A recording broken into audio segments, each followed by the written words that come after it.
Assalamualaikum warahmatullahi wabarakatuh. Salam perjuangan, Allahu Akbar. Sedulur, seluruh rekan-rekan seperjuangan Aliansi Buruh Indonesia dimanapun Anda berada, salam jumpa. Publik memprotes keras rencana pemerintah yang akan segera merealisasikan impor beras sebanyak 500.000 ton dari rencana 2 juta ton melalui Perum Bulog. Luar biasa. Meskipun pemerintah menyatakan tetap akan melindungi petani dengan menjamin harga gabah kering panen tidak anjlok di bawah harga pembelian pemerintah atau dikenal dengan HPP, yakni Rp5.000 per kilogram.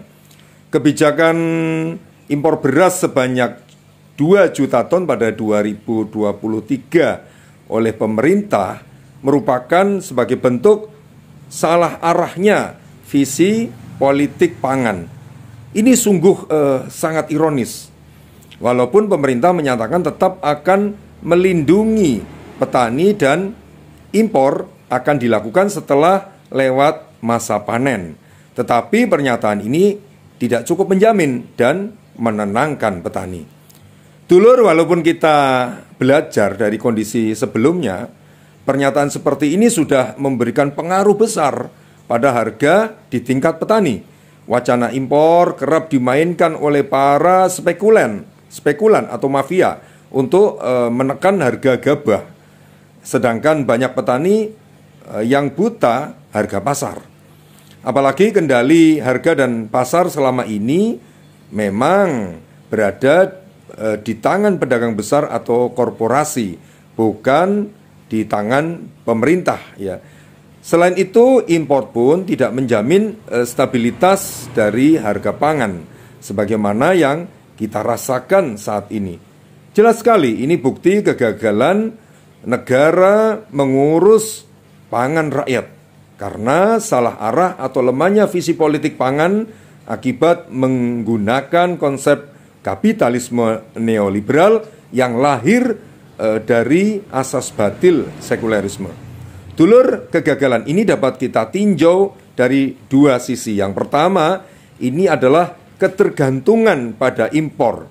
Ini menunjukkan kegagalan negara mewujudkan kedaulatan dan kemandirian pangan. Padahal ketergantungan pada impor itu akan mengantarkan pada banyak kerugian.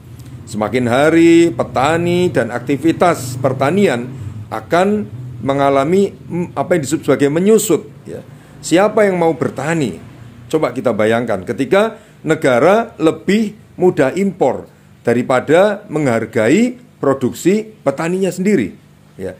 Terlebih ketergantungan ini akan menjadikan negara berada dalam kendali dan kuasa negara importir, sehingga bisa berakibat pada lemahnya kedaulatan negara secara politik. Termasuk adanya kerugian berikutnya, yakni menghabiskan anggaran. Padahal jika anggaran tersebut digunakan untuk menyediakan sarana prasarana pertanian yang dibutuhkan petani, maka akan memberikan manfaat pada banyak pihak di dalam negeri. Yang kedua, dulur, menjadikan impor sebagai penyelesai masalah instabilitas harga pangan ini akan menjauhkan negara dari upaya soheh mewujudkan pemenuhan pangan rakyat. Ini karena solusi impor hanya berhenti pada tercapainya stabilitas harga di pasar, walaupun ini jarang terwujud. Sedangkan persoalan mendasar dari pemenuhan pangan rakyat adalah ketidakmerataan akses akibat buruknya tatanan distribusi.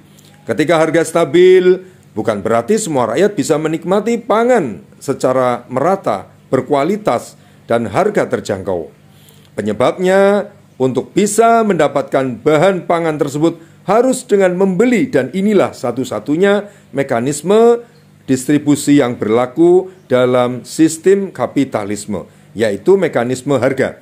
Sementara itu, kondisi mayoritas rakyat kita hidup dalam kemiskinan dan tidak mampu membeli pangan. Kami menekankan kegagalan ini dulur bersifat sistematis karena berpangkal dari sistem politik dan ekonomi kapitalisme neoliberal. Secara politik, sistem ini menghilangkan peran politik negara yang sahih sebagai penanggung jawab untuk memenuhi kebutuhan pangan rakyat. Tetapi negara hanya sebatas sebagai regulator sehingga pengurusan pangan rakyat dikuasai oleh korporasi. Dulur, secara ekonomi sistem ini memberikan kebebasan tanpa batas kepada individu atau swasta. Akibatnya tumbuhlah korporasi yang bisa menguasai seluruh rantai pengadaan pangan. Bahkan kekuasaan korporasi jauh melampaui kekuasaan negara, yang akibatnya nasib ratusan juta rakyat menjadi objek pasar korporat ini. Kami melihat hanya Islam, para sedulur, yang memiliki tatanan sahih untuk mengatur seluruh aspek kehidupan manusia, termasuk pemenuhan pangannya. Politik pangan yang dijalankan oleh negara yang berlandaskan Islam memiliki arah yang sangat berbeda dengan kapitalisme neoliberal. Islam menetapkan bahwa politik pengaturan pangan harus ditujukan untuk melayani rakyat sepenuhnya, yaitu menjamin pemenuhan pangan bagi setiap individunya tanpa terkecuali. Al-imamu ra'in wa huwa mas'ulun an ra'iyati. Imam itu pemimpin seperti penggembala yang akan dimintai pertanggungjawaban di hadapan Allah. Oleh karenanya, kehadiran negara, para sedulur, secara utuh dalam mengurusi pangan mulai dari hulu sampai hilir adalah hal yang mutlak untuk mewujudkan tanggung jawab tersebut. Tanggung jawab ini dapat dikatakan terwujud ketika seluruh individu rakyat sudah dipastikan terpenuhi kebutuhan pokoknya termasuk pangan. Dalam hal inilah Islam mengadopsi dua mekanisme, yaitu mekanisme harga dan non-harga. Mekanisme harga berlaku bagi anggota masyarakat yang memiliki penghasilan dan mampu membeli pangan, sedangkan mekanisme non-harga berlaku bagi masyarakat yang memiliki ketidakmampuan karena sakit, cacat, dan sebagainya, sehingga pemenuhan pangannya wajib disediakan secara langsung oleh negara. Yang tidak kalah pentingnya, para sedulur, kami mengingatkan bahwa penerapan sistem ekonomi Islam mengatur status kepemilikan harta, mekanisme pendistribusian kekayaan, larangan riba, menerapkan sistem mata uang emas dan perak, hingga meminimalisasi inflasi dan sebagainya. Penerapan sistem ekonomi ini akan meratakan ekonomi sehingga kesejahteraan pun lebih merata. Di sisi lain, Islam juga melarang kepala negara untuk bergantung pada pihak negara lain yang bisa mengendalikan kedaulatan negara. Sebaliknya, negara Islam harus menjadi negara yang independen dan menutup semua pintu yang bisa menjadi jalan bagi pihak lain untuk menguasai kaum muslimin. Oleh karena itu, saudara-saudaraku, dalam pandangan Islam, kebergantungan pada impor pangan tidak boleh terjadi. Walaupun melakukan impor tetap diperbolehkan. Negara akan mengoptimalkan penyediaan pasokan pangan dari dalam negeri dengan melaksanakan konsep pertanian Islam. Sedulur pemirsa Aliansi Buruh Indonesia, semoga Anda mendapatkan banyak manfaat dari acara kami.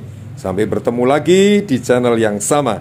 Jangan lupa subscribe, like, dan klik tombol lonceng di bawah ini. Wassalamualaikum warahmatullahi wabarakatuh.